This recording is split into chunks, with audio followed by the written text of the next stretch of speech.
નમસ્તે મિત્રો, આશા રાખું છું બધા મજામાં હશો, સરસ મજાની તૈયારી કરી રહ્યા હશો. આપણે અત્યારે વિજ્ઞાનની ટેસ્ટ 3Gનું સોલ્યુશન કરવા જઈ રહ્યા છીએ, જે આપણે ગઈકાલે મૂકેલી હતી. ઓકે, તો કોઈ પણ જાતનો સમય ન બગાડીએ. આજે રવિવાર છે તો આપણે સીધા ચાલુ કરી દઈએ. પહેલો પ્રશ્ન છે, મેં પૂછેલું કે નીચેમાંથી કયું ઉદાહરણ એ રાસાયણિક પ્રક્રિયાનું નથી તે પસંદ કરો.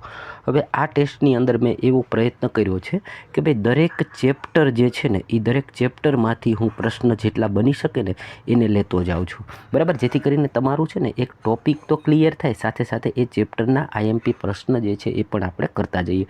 એટલે 10 ટેસ્ટ જશે ને ત્યાં સુધીમાં તમે ઘણા બધા ચેપ્ટરના ટોપિક્સ જે છે એને ક્લિયર કરી લેશો. એમાંનો પહેલો પ્રશ્ન લીધો કે ભાઈ આપણે રાસાયણિક પ્રક્રિયાઓ જે ચેપ્ટર આવે છે ધોરણ 9ની અંદર પહેલું જ છે, બરાબર છે, એમાંથી પ્રશ્ન લીધો.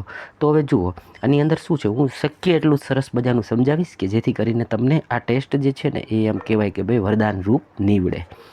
તો ઉદાહરણો આપેલા હતા કે ભાઈ અવસ્થાનું પરિવર્તન થવું, રંગમાં પરિવર્તન થવું, વાયુનો ઉદ્ભવ થવો અને તાપમાનમાં પરિવર્તન થવું. તો આ ચાર ઓપ્શન છે ને એ ખરેખર રાસાયણિક પ્રક્રિયાઓના જ ઓપ્શન છે. આવું કંઈ થાય ત્યારે એને રાસાયણિક પ્રક્રિયા થઈ એવું કહેવાય. એટલે આનો જવાબ જે છે એ આવશે કે તમામ ઉદાહરણ એ રાસાયણિક પ્રક્રિયાના જ છે. મિત્રો, એક અપેક્ષા છે કે આટલી મહેનત જે છે માત્ર તમારા માટે જ થઈ રહી છે. તો આપ વિડીયોને પૂરો જોશો અને ચેનલને લાઇક સબસ્ક્રાઈબ કર્યા વગર જતા નહીં, જેથી કરીને મને પણ મારી મહેનત જે છે એ કામે આવી એવું લાગે. તમે માત્ર 1-2 મિનિટ વિડીયો જોઈ અને જતા રહો તો એના હિસાબે ના મને મજા આવે, બરાબર. જે સમય બગાડીએ છીએ હું ને તમે, એનો સદુપયોગ થાય એવી અપેક્ષા સાથે. બીજો પ્રશ્ન કે ચાંદી પર લાગતું કાળા, બરાબર છે, અહીંયા કાળા રંગનું એટલે કે કાળા રંગનું સ્તર અને તાંબા પર લાગતું લીલા રંગનું સ્તર એ શાના ઉદાહરણો છે, બરાબર. આ જે પ્રશ્ન છે ને એ આવેલા છે, આવા જ પ્રશ્નો આવે છે, એને ધ્યાને લઈને બનાવીએ છીએ જેથી કરીને તમને ફાયદો નીવડે. ઓકે, તો આ જે પ્રક્રિયા છે એને ક્ષારણ પ્રક્રિયા તરીકે ઓળખવામાં આવે છે. એના પછીનો પ્રશ્ન જોઈએ કે લિટમસ દ્રાવણ જાંબુડિયો રંગ જે છે જેને લાઇકેન કે જે ખાલી જગ્યા વર્ગ સાથે સંબંધિત છે, બરાબર. આના પહેલાં આપણે લાઇકેન જે છે એ એક સહજીવી જીવન જીવનારું પ્રાણી છે, એમાંથી જ આખું એક વૃક્ષની છાલ બને છે ને એમાંથી આખી આ વસ્તુ બને છે, એવો પ્રશ્ન આપણે ગઈ ટેસ્ટમાં જોયેલો, બરાબર છે. તો એમાંથી પ્રશ્ન પૂછ્યો કે ભાઈ આ જે છે ને એ કયા વર્ગ સાથે સંબંધિત છે. તો બે વર્ગ આવે છે, થેલોફાઇટા અને બ્રાયોફાઇટા અથવા બાયોફાઇટા બોલે છે. એમાં જે થેલોફાઇટા જે છે એ વર્ગની જે વનસ્પતિઓ હોય અથવા તો વનસ્પતિને પણ હવે જીવ જ કહે છે, સજીવ જ કહેવામાં આવે છે, બરાબર છે. એના આ થેલોફાઇટા પ્રકારની અંદરથી લિટમસ જે છે એનું સમાવેશ અથવા તો લાઇકેન જે છે એનો સમાવેશ થાય છે. ઓકે, એના પછી પ્રશ્ન જોઈએ, આપના પાચન દરમિયાન પેટમાં વધારાના એસિડને તટસ્થ કરવા માટે લેવાતી દવાને આપણે નીચેમાંથી કયા નામે ઓળખીએ છીએ, બરાબર. હવે જુઓ, શરીરની અંદર આપણું માનવ શરીરની અંદર આ પેટ છે એની અંદર જ્યારે એસિડનું પ્રમાણ વધી જાય એટલે આપણને બળતરા થાય, બરાબર છે. આપણને બળતરા થાય, પેટની અંદર કે ચેન ના પડે, ખાટા મીઠા ઓડકાર આવે, તીખા ઓડકાર આવે અને આપણને બેચેની અનુભવે, એટલે કે એસિડિટી થઈ ગઈ. તો એસિડને મારે કોણ? તો કે એનો વિરોધી, એટલે એને એન્ટી એસિડ. તો એન્ટી એસિડ જે છે એને ભેગું કરી દીધું ટી અને એને, એટલે એન્ટા એસિડ જે છે એટલે કે એન્ટાસીડ, બરાબર છે. આ પ્રશ્ન પણ મેં જોયેલો છે, હજી આવશે અને મારા પર ભરોસો રાખજો મિત્રો. હું તમારો સમય કે તમારી જીવન બરબાદ કરવા નથી માંગતો. શક્ય એટલા આમ પૂછી શકાય એવી જ વસ્તુઓને હું આના અંદર લાવું છું, બરાબર. એટલે આનો જવાબ થશે એન્ટાસિડ અને એને એક બીજા નામે ઓળખે છે મિલ્ક ઓફ, બરાબર છે, મિલ્ક ઓફ મેગ્નેશિયા. આ 2 નામ યાદ રાખજો, બરાબર. મેગ્નેશિયા, શું નામ છે? Milk of magnesia. હવે જો તમારા ઘરની અંદર કોઈને પેટના દુખાવાની કે બળતરા એસિડિટીની દવા પડી હોય ને, કોઈ બોટલ હોય ને, આવી રીતના બોટલ હશે, સફેદ કલરનું અંદર પ્રાણી અથવા પાણી હોય અથવા ગુલાબી આછો હશે, એની પર વાંચજો, લખ્યું જ હશે મિલ્ક ઓફ મેગ્નેશિયા, બરાબર. મેગ્નેશિયમ ધાતુ છે એની સાથે ઓક્સિડેશન કરીને બનાવવામાં આવે છે, બરાબર. એટલે તમે જે ડૉક્ટર આપે ને એ વસ્તુ મેં તમને અત્યારે કહી દીધી. હવે તમને પેટમાં એસિડિટી થાય ને તો તમે દુકાને જઈને કહી શકો મિલ્ક ઓફ મેગ્નેશિયાની બોટલ આપો. પછીનો પ્રશ્ન છે, શુક્ર ગ્રહ પર જોવા મળતા વાદળો નીચેમાંથી શાના કારણે, બરાબર છે, પીળાશ અથવા તો સફેદ દેખાતા હોય છે. તો અમે ગ્રહો ઉપગ્રહોમાંથી એક પ્રશ્ન લઈ લીધો કે એમાંથી બી આપણને ક્વેશ્ચન્સ આવે છે. ઉપરનો પ્રશ્ન હતો એ પાચનમાંથી લીધેલો હતો. તો સલ્ફ્યુરિક એસિડ જે છે એનું આવરણ જે છે શુક્ર ગ્રહ પર જોવા મળે છે, જેના હિસાબે ત્યાંના વાદળો જે છે એ આછા પીળાશ કરતા અથવા તો સફેદ રંગના જોવા મળે છે. મિત્રો, કોઈને મટીરિયલ ગુજરાતીમાં માતૃભાષામાં પરચેજ કરવું હોય તો આપ મને 91 57 68 અને 80 58 પર વોટ્સઅપ કરી અને મારી સાથે વાત કરી શકો છો. આપને ગુજરાતી ભાષામાં માતૃભાષામાં મટીરિયલ જે છે મળી રહેશે. ત્યારબાદ એક જ એવી શિફ્ટ નહીં જોવા મળે મિત્રો તમને કે જેની અંદર ધાતુ અને એસિડના પ્રશ્ન ન હોય. ઓકે, એમાંનો પ્રશ્ન લીધો કે ધાતુઓની પ્રતિક્રિયાત્મકતા એટલે કે એને કહેવાય સક્રિયતા શ્રેણીમાં સૌ પ્રથમ કોનું સ્થાન આવે. બરાબર છે, તમે જોશો ને ધાતુઓનો એક ચેપ્ટર છે, બરાબર છે, ધાતુ અધાતુ, એની અંદર એક સક્રિયતા શ્રેણી એક કોઠો આપ્યો છે. આમાંથી 2-3 વાર પ્રશ્ન મને દેખા હે ભાઈ, એટલે બનાવ્યો છે અને હજી બી આવશે. બરાબર, કારણ કે જો તમને એક સિમ્પલ ઉદાહરણ દઈ દો. એની પાસે માનો કે 30 ચેપ્ટર છે. આપણે એક એક્ઝામ્પલ લઈએ, 30 ચેપ્ટર છે. હવે 30 ચેપ્ટરમાંથી એને 25 ક્વેશ્ચન્સ બનાવવાના એક શિફ્ટમાં. તો એવી રોજની 3 શિફ્ટ, એટલે આ જે 30 ચેપ્ટરમાંથી એને 25 તેરી 75, રોજના 75 પ્રશ્ન બનાવવાના. હવે માનો કે 10 દી પરીક્ષા હાલે તો 150 750 પ્રશ્ન બનાવવાના. હવે માનો કે 100 દિવસ પ્રશ્ન હાલે તો એને 7500 પ્રશ્ન. તો 7500 બનાવવા માટે એની પાસે ચેપ્ટર તો 30 જ છે ને. તો એ ચેપ્ટરમાંથી જ એને વારંવાર ક્વેશ્ચન્સ બનાવવા પડશે અને વારંવાર પ્રશ્ન લેવા પડશે. સમજી ગયા મારી વાત? એટલે આમાંથી એ પ્રશ્ન એને લેવા જ પડશે. તમારી શિફ્ટ બને તો બીજાની શિફ્ટમાં બી આવશે. તો આ જે ધાતુઓની સક્રિયતા શ્રેણી છે ને એમાં સૌથી પહેલાં પોટેશિયમ, તમને ખ્યાલ હશે કે એવી ધાતુઓ છે કે જેને ચપ્પુ વડે ભાગી શકાય, બરાબર છે, કાપી શકાય, પછી હવામાં રાખતા સળગી જાય. શું કામ? કે એ એટલી સક્રિયતા છે. અને એ સક્રિયતા શ્રેણીની અંદર સૌ પ્રથમ સ્થાન જે છે એ પોટેશિયમનું આવે છે, બીજા સ્થાને સોડિયમ છે, ત્રીજા સ્થાને મેગ્નેશિયમ છે, ચોથા સ્થાને ઝીંક છે. સૌથી વધારે સક્રિય ધાતુઓ પૂછવામાં આવે છે, શ્રેણીની વાત કરીએ તો એમાં પોટેશિયમ આવશે. આગળનો પ્રશ્ન, આયનીય સંયોજનોની લાક્ષણિકતા આપેલી છે, જેને જુઓ અને સાચી લાક્ષણિકતા જણાવો. બરાબર છે, તો આમાંથી 2 ટાઈપના પ્રશ્ન આવશે. એક આયનીય સંયોજન આવશે અને બીજું કાર્બન સંયોજન આવશે. બરાબર છે, એટલે 2 આ પ્રશ્નમાં હું સોલ્વ કરાવી દઉં. તો જે આયનીય બોન્ડ હોય, આયનીય બોન્ડ એટલે શું ખબર છે? ધાતુ અને અધાતુ બે છે ને એ ભેગા થઈને બોન્ડ બનાવે. એ છે ને જોરદાર બોન્ડ હોય. બોન્ડ એટલે બંધ, બે ભેગા થઈ જાય. એ છે ને જોરદાર હોય. જોરદાર એટલે કે એ મજબૂત હોય. મજબૂત ક્યારે હોય? તો કે એનું ઊંચું ગલન બિંદુ હોય, જલ્દીથી ઓગળે નહીં. બરાબર છે, અને ઉત્કલન બિંદુ પણ ઓછું, જલ્દીથી એ ઉકળે પણ નહીં. એને ખૂબ તાપ આપીએ ત્યારે આ વસ્તુ એનામાં થાય. આ પ્રશ્ન બહુ ઇમ્પોર્ટન્ટ છે મિત્રો. કદાચ અત્યારે આની કદર ના થાય પણ પરીક્ષામાં આવી જશે ને ત્યારે તમને એની કદર દેખાશે મિત્રો. ઓકે, અને આનાથી ઊંધું કાર્બન જે છે એના સંયોજન, કાર્બન જ્યારે બીજા સાથે કોઈ સાથે આયનીય બોન્ડ બનાવે, સંયોજનો કરશે, ત્યારે એના કેવા હોય? તો કે નીચું ગલન બિંદુ હોય અને નીચું ઉત્કલન બિંદુ જોવા મળશે. 8મો પ્રશ્ન જોઈએ. ન્યુલેન્ડનો અષ્ટકનો નિયમ જે છે એ થોરિયમ પર તેને પૂરો કરેલો છે. એટલે 2 પ્રશ્ન બને. એક તો ન્યુલેન્ડનો અષ્ટક નિયમ ક્યાં પૂરો થાય? તો કે થોરિયમ સુધી જ એનો હતો. એક પ્રશ્ન એ બની ગયો. પછી એને કીધું એનો પૂરો કરેલો તેમાં કુલ કેટલા તત્વોનું આવર્તીકરણ કરવામાં આવેલું, એટલે એમાં કુલ કેટલા તત્વો હતા? તો મેં પિરિયોડિક ટેબલના ચેપ્ટર લીધા ત્યારે બોર્ડ ઉપર ભણાવ્યું ત્યારે કીધેલું કે તમને આ પ્રશ્ન આવશે. બરાબર, એમાં એને યાદ રાખજો કે એને 8 તત્વો બનાવ્યા હતા. કેટલા? 8-8ની જોડીઓ બનાવી હતી આમ લાઈનમાં, સારેગામાં પધનિશા. બરાબર, તો એવા 8-8ની 7 લીટી કરી એટલે 7 8 ને 56. શું યાદ રાખવાનું? 7 8 ને 56. આગળનો પ્રશ્ન જોઈએ.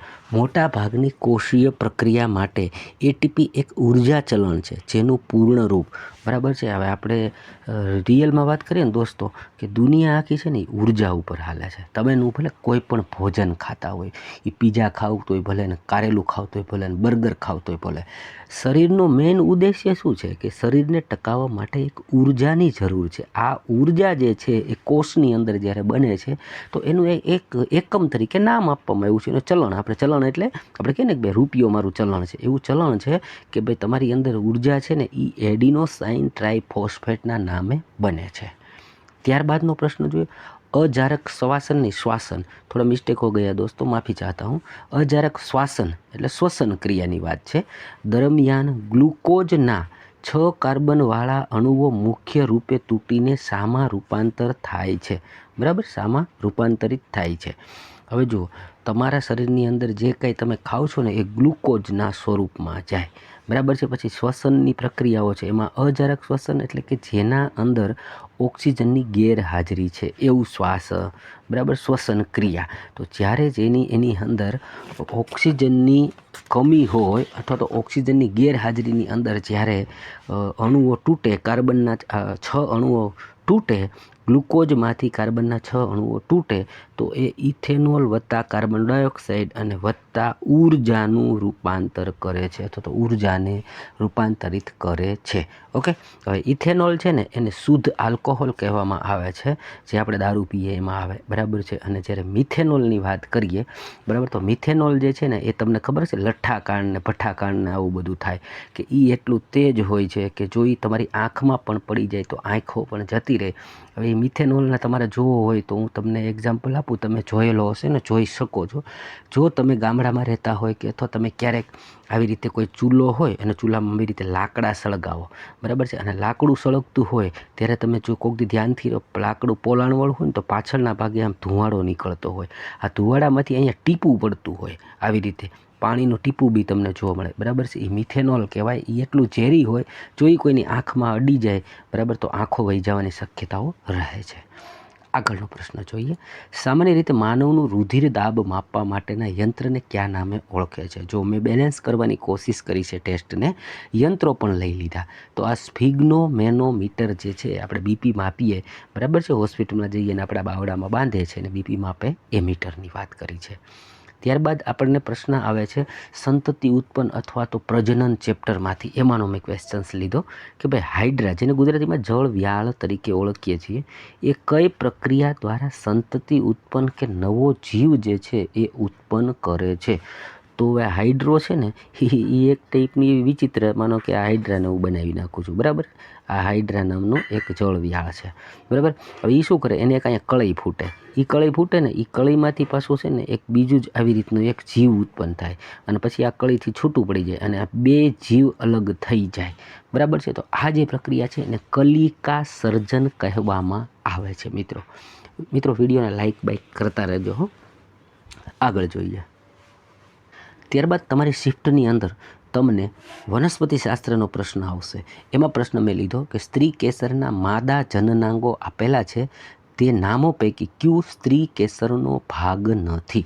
બરાબર છે. એટલે એના માટે તમને આ સ્ત્રી કેસર અને પુકેસરના જે અંગો છે, એના ભાગ છે, એ તમને ગોખેલા હોવા જોઈએ. કારણ કે 2-3 પરીક્ષામાં એના ફોટા આપીને પૂછી લે છે કે ભાઈ આની અંદર અંડાશય કોણ, બરાબર, પરાગવાહિની કોણ, પરાગ આસન કોને કહેવાય.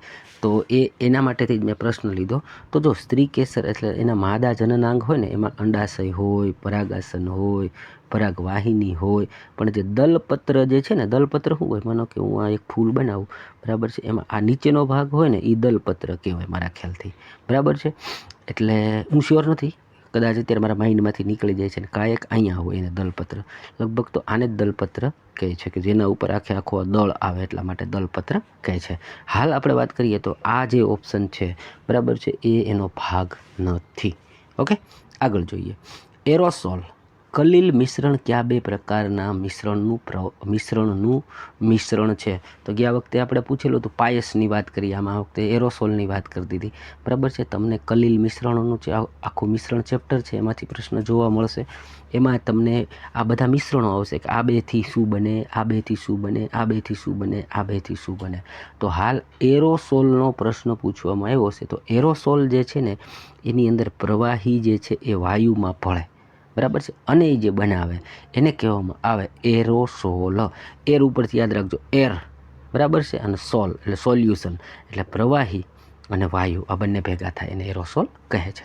ત્યારબાદ મનુષ્યમાં ધ્વનિ શ્રાવ્યતાનો વિસ્તાર એટલે સાંભળવાનો, મનુષ્ય જે ધ્વનિને સાંભળી શકે, બરાબર છે, એનો વિસ્તાર લગભગ કેટલો છે એવો પ્રશ્ન છે. તો ધ્વનિ ચેપ્ટર આપણે આવે છે, એમાંથી તમને એકાદો પ્રશ્ન મળી રહેશે. એમાંનો પ્રશ્ન સહેલો લીધો તો આવડવો જોઈએ. 20થી લઈ અને 20,000 હર્ટ્ઝ સુધી મનુષ્ય જે છે એ સાંભળી શકે છે. બરાબર છે. આનાથી નીચેની જે ફ્રીક્વન્સી હોય, બરાબર, એને આપણે સાંભળી નથી શકતા. અમુક જીવો જે છે એ સાંભળી શકતા હોય છે. બરાબર. આનાથી ઉપરની જે છે, બરાબર છે, એને સુપરસોનિક આપણે કહીએ ને, હવા અવાજની ગતિ એટલી હોય કે હવા કરતાંય ફાસ્ટ હોય. બરાબર. આ 3 વસ્તુઓ જે છે એમાંનો આ પ્રશ્ન મેં લીધો છે મિત્રો તમારા માટે. ત્યારબાદ એક વ્યક્તિ એક ભેખડ પાસે તાળી વગાડે છે. તેની 2 સેકન્ડ બાદ તેનો પડઘો સંભળાય છે. જો ધ્વનિની ઝડપ 346 મીટર પ્રતિ સેકન્ડ હોય તો વ્યક્તિથી ભેખડનું અંતર કેટલું હશે? તમને આવા દાખલાઓ પણ પૂછાશે.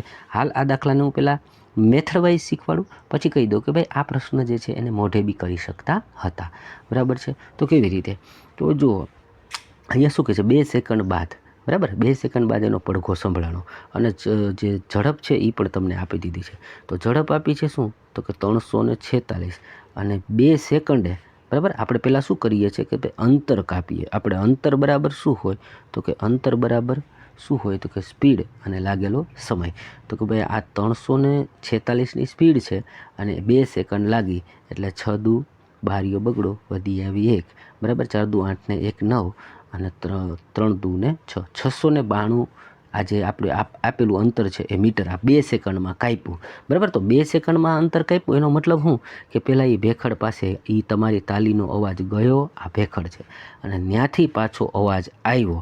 તો આ તો ટોટલ અંતર થઈ ગયું ને, કે એક વખત અંતર ગયું, અવાજ ત્યાં સુધી ગયો અને ત્યાંથી પાછો આવ્યો, એને 2 સેકન્ડ થઈ. તો એનો મતલબ કે ભાઈ એને તો ખાલી અંતર પૂછ્યું છે. જો વ્યક્તિથી ભેખડનું અંતર, તો એ જવાનું અને આવવાનું તો ડબલ અંતર થઈ ગયું. એનું તો ખાલી આ વ્યક્તિ છે ને આ ભેખડનું અંતર, તો એ ભેખડનું અંતર જે છે એ શું થઈ ગયું? 346 જ થઈ ગયું.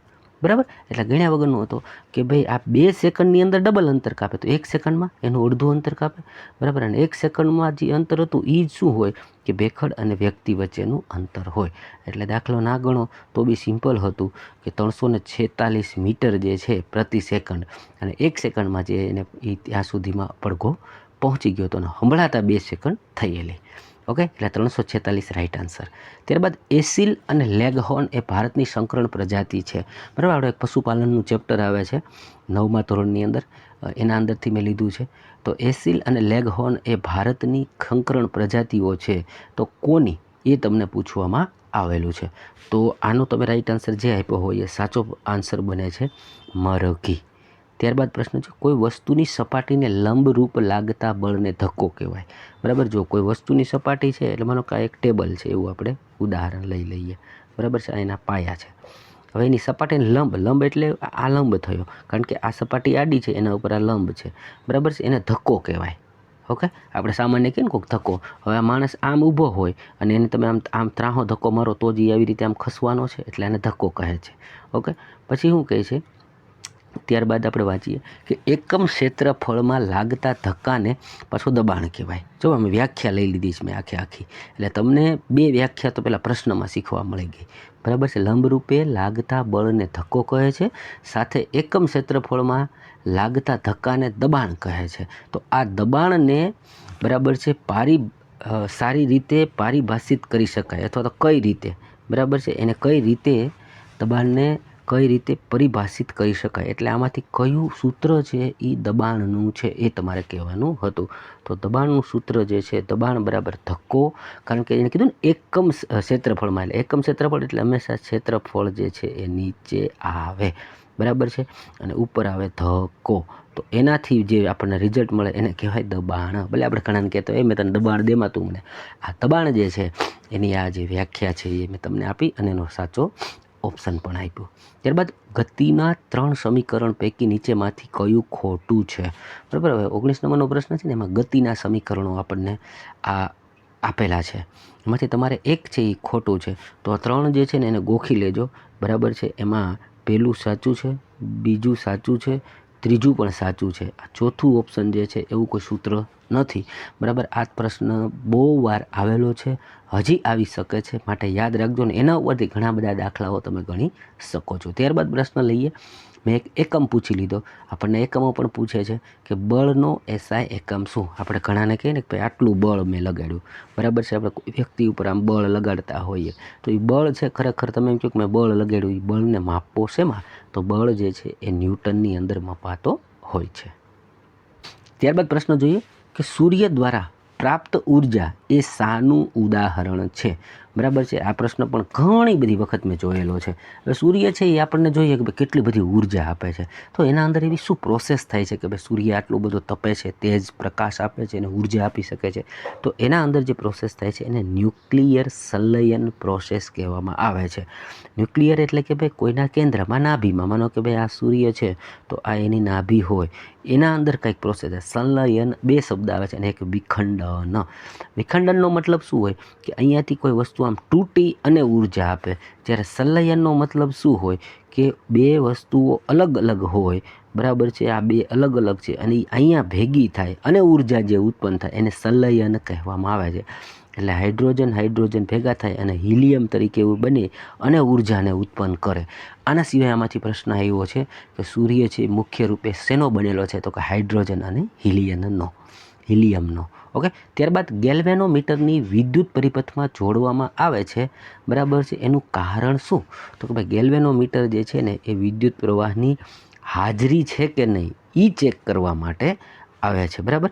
આ પાવર માપવો એ ચોથું ઓપ્શન છે. હો ભાઈ, આ ઓપ્શન 4 છે, એટલે કે વિદ્યુત પ્રવાહની હાજરી માપવા માટે.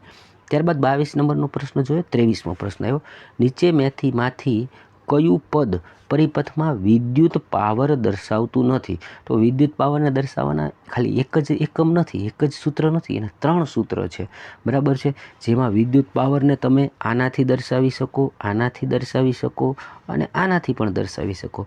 જ્યારે આ સૂત્ર છે એ ખોટું છે, એટલે આપણે એ જ કીધું હતું કે ખોટું સૂત્ર તમારે દર્શાવવાનું છે. ત્યારબાદ 24 નંબરનો પ્રશ્ન છે, એ પણ એક દાખલો લઈ લીધો કે ભાઈ 400 વોટનું ફ્રીજ રોજ 8 કલાક એવા 30 દિવસ ચાલે અને ₹3 પ્રતિ કિલો વોટના ખર્ચે, બરાબર છે, કેટલો ખર્ચ આવે? એટલે કે ભાઈ 30 દિવસે કેટલો ખર્ચ તમારે આવે એવું તમારે શોધવાનું હતું, બરાબર છે. તો હવે જુઓ, 400 વોટનું ફ્રીજ છે, ઓકે, અને એ રોજ 8 કલાક ચાલે છે, એવા 30 દિવસ ચલાવવાનું છે, ઓકે. અને જે છે એ ખર્ચ આપ્યો છે કિલોવોટમાં, તો આને પહેલાં કિલોવોટમાં ફેરવવું પડે, તો 1000 વોટ બરાબર 1 કિલોવોટ થાય. તો આ 2 શૂન્યથી આ 2 શૂન્ય, આનાથી આ ઉડ્યા, બરાબર. આ 8 ચોખ્ખું પહેલાં, બરાબર છે. 8 ચોખ્ખું શું થાય? તો કે 8 તેરી 24, 8 ચોક 32 અને 32 ગુણ્યા 3 કરો એટલે આઈ થિંક 96, ઓકે. એટલે 96 થયા. હવે આ જે 96 આવ્યો આપણને જવાબ, એ શું આપ્યું? આપણે એનો કિલોવોટમાં ફેરવું, પણ હવે એનો પાછો ચાર્જ કે ખર્ચ છે કેટલો છે? તો કે 1 કિલોવોટ બરાબર ₹3 છે, એટલે આને ગુણ્યા 3 કરીએ, બરાબર. 6 તેરી 18, 8 વધી આવી 1, 9 તેરી 27 ને 1 28, ₹288 જેટલો ખર્ચ જે છે એ તમારે 30 દિવસે આ પ્રમાણે ફ્રીજ ચલાવવાનો ખર્ચ આવશે. આવો દાખલો તમને બીજો પૂછશે કે ભાઈ એક લેમ્પ આટલા સમય ચાલે છે, કોઈ પંખો આટલો ચાલશે, કોઈ એસી ચાલે છે, તો આ મુજબ તમે ગણતરી કરીને માર્ક મેળવી શકશો. ત્યારબાદ પ્રશ્ન આવ્યો, કાચના પ્રિઝમ વડે શ્વેત પ્રકાશનું વિભાજન કરનાર પ્રથમ વૈજ્ઞાનિક કોણ હતા? બરાબર. તો તમે જોયું હશે આવી રીતે આપણે પ્રિઝમ હોય એની અંદર આવી રીતે એક પ્રકાશ જાય, પછી પ્રકાશ છે એ અલગ અલગ 7 કલરમાં તૂટે, બરાબર છે. તો આ જે વસ્તુ છે એટલે પ્રકાશનું આખું વિભાજન કરવાનો સૌ પ્રથમ વિચાર કર્યો અને આ ડેમો કર્યો તો કોણ હતા? ન્યૂટનભાઈ હતા. કોણ હતા? ન્યૂટનભાઈ હતા, બરાબર છે, ઓકે. હવે તમે કોમેન્ટ કરજો તમારે કેટલા માર્ક આવ્યા, ટેસ્ટ કેવી લાગી એ તો કમસે કમ કહો કે સર ટેસ્ટ સારી લાગી, અમને મજા આવી, આમાં શીખવા મળ્યું, સારો અભિપ્રાય આવ્યો, ના આવ્યો, જે કાંઈ લાગ્યું હોય તમે ટેસ્ટના નીચે કોમેન્ટની અંદર અચૂકથી કહેજો. ચલો મળીએ બીજા વિડીયોમાં, ત્યાં સુધી આવજો.